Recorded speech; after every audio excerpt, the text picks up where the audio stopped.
5 penyakit bahaya dan mematikan. Pertama, kanker. Kanker adalah penyakit yang ditandai oleh pertumbuhan sel-sel yang tidak terkendali. Ada berbagai jenis kanker dan memiliki tingkat keparahan yang berbeda-beda. Jika tidak diobati, kanker dapat menyebar ke bagian tubuh lain dan menjadi fatal.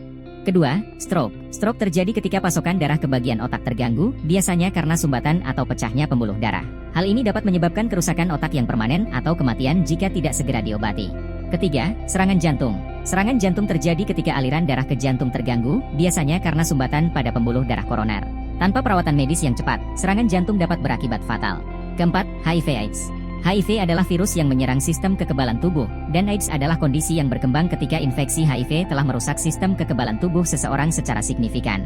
Kelima, diabetes mellitus. Diabetes mellitus adalah kondisi kronis yang ditandai oleh tingkat gula darah yang tinggi secara kronis. Tanpa pengelolaan yang tepat, diabetes dapat menyebabkan komplikasi serius seperti gagal ginjal, kerusakan saraf, dan masalah jantung yang dapat berakibat fatal.